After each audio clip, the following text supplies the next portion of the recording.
to something like that. Wow. I've never seen a big pond like that, and it only costs $3 and $4, and I could have stayed all day. You'd be a great sales lady. I heard folks love the Obama phone lady. Oh yeah, I'll sell your phone. No more Obama phone. You can get this one for a little small price. Exactly. It works a lot better, huh? Lot better. Doesn't go to the Mexican billionaire Carlos Slim. I'm here to turn in this old Obama phone for a new one. After all this time, I'm upgrading. No more Obama phone. In my eyes, it's like, you know, the government have control of you when you're, you know, you put your name and you stay at the welfare building 4, 5, 6 hours a day, once a month, or whenever they tell you to come. My goal was to get off all of that stuff, you know. Got me a bank account now. I'm gonna further my goal in getting a better job now. You know, it weaned me off. It let me see that I don't have to depend on the government for the check. It's not gonna make it, you know, if I get it, if I don't need it anymore, you know. I haven't been getting it in 36 months, and you said you were gonna give us back those checks if you got a kid under 18, and it haven't did it. So, I mean, you know, it was real rough, but now I see the real world where I can get out and get a better job. It's like you labeled, you know, my name is Michelle, I get such amount a month, I get such amount of food stamps. It's like he pimped us, because, you know, now that he said he was gonna do things and he didn't do things, you know, what you gonna do? Wait on him to make it go through where you're gonna get the money, or you're gonna get a check if you got kids under 18? You can't rely on that. You have to, a little bit, go out and get it yourself, you know? You have to give up something to get something. So I gave up a few things that I used to do, I don't do anymore, and this is what God blessed me. This is what I did on my own to get it. My goal in talking to you over the last 2 years or so, Michelle, was to try to get you to just at least see things from my angle a little bit about how prosperous people were comparatively, whether they be poor whites or blacks, before the big welfare society came in that sold itself as a panacea that was going to save everybody and create a utopia, but it's really done the opposite. It's created dependency. It's created rot in this country. It's created groups of people that would politically go along with anything because they saw their fate not governed by themselves, but by the state. Right. And, I mean, that sounds like 1984 to me. Well, you know, it's been going on for a while because, you know, I have a son that's 25 and 23, and, you know, now with the younger kids, it's been really a rough time with the little kids. You know, my little kids that I have now been back in the day, and, you know, I'm not saying it was Clinton or Obama, but, you know, when you work for a man and he say what he's gonna do, you respect him supposed to do what you say you're gonna do in a couple years, 4 years, 5 years, whatever it is. You know, and most of the black low minority are people that help you get to be a president. You know, we still hanging on like you pimped us and didn't do anything. We're waiting. But the rich folks, unquote, unquote, they're just smooth selling with whatever you do. So don't get caught up in that. Well, Obama gave giant tax breaks to thousands of companies who promoted Obamacare but wanted to be exempt from it. So if a McDonald's doesn't have to give health care to their employees, what does that do to the other hamburger place that can't afford to do it? No one gets it, does it? It puts them out of business. Right. Or if Warren Buffett's the biggest recipient of the banker bailout money, why would he be lobbying for higher taxes then?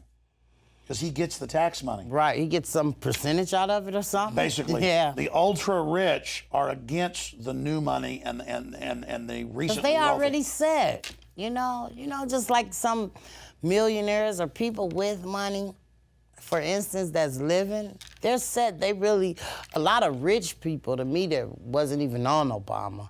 You know, I really believe that when Obama won, by his color and the person and his background, a lot of black, low, minority, poor people got him in there.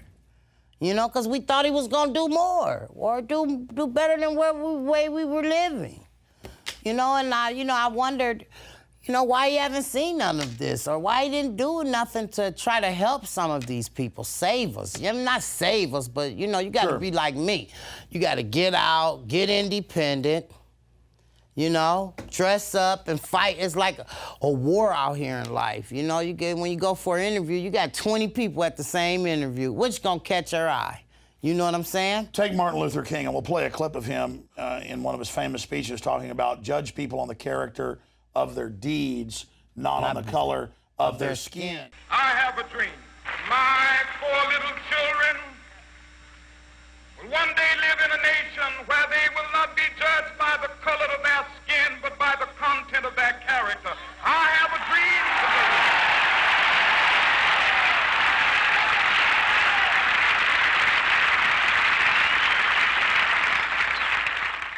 But it seems like under Obama, we've seen that go full circle, where now it's all about he's black, so black folks vote for him. And then Hispanics are supposed to only vote for people that are Hispanic. And then whites are supposed to only vote for people that are whites. I would vote for anybody that wanted to promote liberty, stop the NSA spying, restore the Second Amendment, restore sovereignty. I really care about what people believe and what they stand for. That's what I'm looking for. It's like a musician.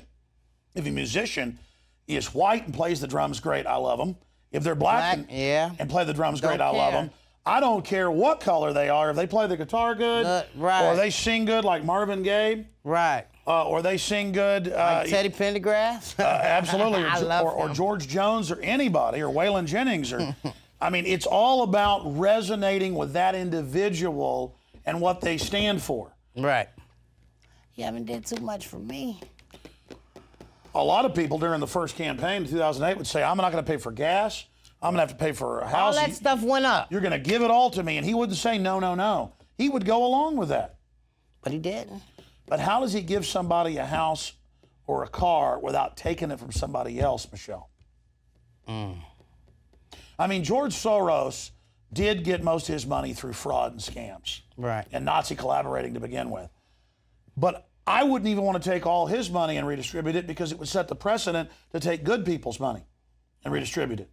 It's so dangerous. Right. And I've gotta watch it. Gotta watch it. I've had friends and family who had their little house, nothing fancy, taken by the IRS, claiming they hadn't paid everything, to then redistribute it. And not to redistribute it to actually teach somebody how to fish, but to give somebody fish so that you would vote for them. They're using our system of voting against us. Michelle, Benjamin Franklin, Thomas Jefferson, they all had a saying back in 1776. Pure democracy is 2 wolves and a sheep voting on what's for dinner. So there's 2 wolves and a sheep. Who's going to be for dinner? Sheep. Exactly. The 2 wolves are going to vote to eat the sheep. Now, the elite don't have a lot of people. So they play class warfare off with the poor people against the middle class. So you get the poor people with the ultra rich taking down the middle class that actually keeps the economy going, and that hires the poor people, and that buys the things, and is a ladder up for the poor people. Historically, it's a fact. And historically, elites want to shut down middle classes because that's their enemy. Once they've got a giant poor mass, there's no ladder up. They control everybody.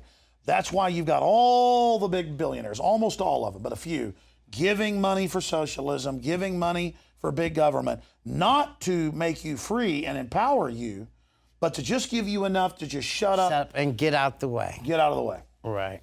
That's exactly what they did. And see, I don't want that, Michelle. Me neither. I don't want to live in a country where 51% are bought off by the government and elite groups to enslave the other 49. We're in a limited democracy, a republic. We're sure the majority votes for who we want in office, but they can't spy on us illegally. They can't take our guns. They can't take our kids without due process. They can't enslave us. They can't get rid of our sovereignty. So that's what a republic is. A republic is a limited democracy where everybody's right is protected. And we never truly fulfilled the ideas of the republic, because you'd have 95% voting to enslave the 5% that were black. Right. Was that right? No. Was it right to have 95% voting to enslave the other group? No, that was not right. Well, then today we have a more modern form of it where 51% vote to take the money of somebody else. But see, the big guys are never going to get caught like that. They're offshore tax exempt, UN diplomatic immunity. They're not paying zero in most cases. Max 3%. Guess how much I pay? Probably high tax. 40% federal. Not counting all the dozens of other tax, I pay close to 70%. 68%, my accountant says, in taxes. Imagine if I had more of that money. I wouldn't just have a bigger house, nicer things, more crew, and fund the economy. I would have more people working here. I would have more reporters. I would have more money. But it's got to go to the government, and then they decide where to spend it, Right. not the viewers.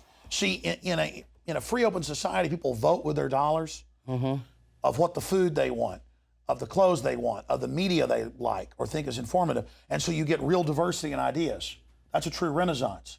But when government controls it, it only goes to select groups like Carlos Slim for the Obama phones, or to the big insurance companies that wrote Obamacare to raise payroll taxes on poor people. I mean, what is your view? How do you see Obama going down in history? Because it's, for me, it's not just about bashing Obama because it's fun to do. I called for Bush's impeachment for the Iraq War and a lot more.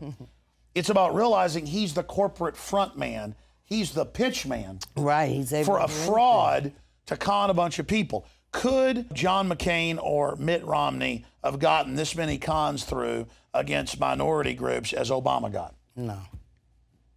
I don't think so. I don't think Romney would have got that many. I agree with you. So now he was out for the rich. So do you see the genius of Obama? Yeah, no. I don't see no genius of no Obama. Well, no, that's why Wall Street gave him more money than Romney. Right, because he won, right? Well, because they knew he could game people more, right, and he could get their agenda through. Right. You think the elite really care one way or the other what color the president is? No. These people are bringing down countries. These people are shipping the narcotics in. These people are laundering the money. These people rule the planet because they're scam artists. And the minute we wake up to that larger scam, Michelle, it's game over. It's over. So now it's over for Obama, right? Well, he'll leave, they'll bring in another puppet, and then they'll rehabilitate him. Oh, that's what it do. It go on and on and on. But when are they going to stop that? I'm sure you went to a magic show when you were a kid. Yeah. And you were 5, 6 years old. You really thought he was pulling the rabbit out, didn't you? Right. I did. I did. But what about later when somebody told you, no, there's really a trap door in the hat. And it go up under. And wow. there's a rabbit. That was the same way you told me, too. Once we stopped debating whether the rabbit's racist or whether the magician's racist or whether the magician's having sex with his assistant, that's all the big fake smoke and mirrors. Once we realize it's all a fraud, now we understand the trick. All right. And my job is to get you and others to see the trick. I see it. It's fun to laugh at ourselves, get up, dust off. And keep it moving. At least you know the right. Fool me once, shame on you. Fool me twice, shame on me. And that's what it comes down to. And none of us have got it all. We're all learning more and more as it goes. It's true. But I would like nothing more than to see all the people out there in America come together and realize the corporate welfare is what's really going on. And that's why the corporate welfare people want the general public on welfare, because then if you're getting a crumb, they can get the whole buffet. Right. See, they're getting the whole buffet, and we're saying, hey, middle class is saying, you don't need that buffet. We should have to pay for it. And they go, oh, yeah? We're going to give some scraps to these people. Right. You're going to vote for us to get the buffet, right? That's how it goes. So you guys get a crumb, veterans get a crumb, but meanwhile, the big banks run the whole show. Run it all. We didn't get nothing. Even with the medical care, that's what I wanted to know. Some people got it and some people didn't. You know, like you said, all the people without medical, he's gonna make sure they got medical. I know some people today, they still don't have it, you know? But I bet them big shots and all them people around, like you say, the big nursing homes, the stores, the big Macy's and all, I bet they all got what they got for their workers. Well, here's how it works. Just like you've never been able to really get a bank account, we were finally able to help you do that by showing you how to jump through a few hoops. Yes. And then they used to make you run around town to all these pay loan places. They told me I was on check pace. But the lady said, check pace, we're gonna cross that out. She told me. So see, those are the real forms of economic discrimination. You went all the way around to get me a bank account, to open a bank account. And so we jumped through the hoops, we got you the bank account now. That's the beginning of building your credit, the beginning of getting off the economic plantation. Economic plantation. And that's really what it's all about, is gaming black, white, Hispanic, They don't care. And it's the same way with the corporate welfare. You can give on average a couple $1,000s to a House or Senate member, and you can get hundreds of thousands back in government contracts, loans, loan guarantees, bailouts. Mm-hmm. You give $1 million, you might get $1 billion back. Right. So see, the more you put in, the more you get back. That's the issue, and so we become a mafia-based economy. That's bad. That's bad business, man. They got to do something about that. They frame you to get you somewhere, you know.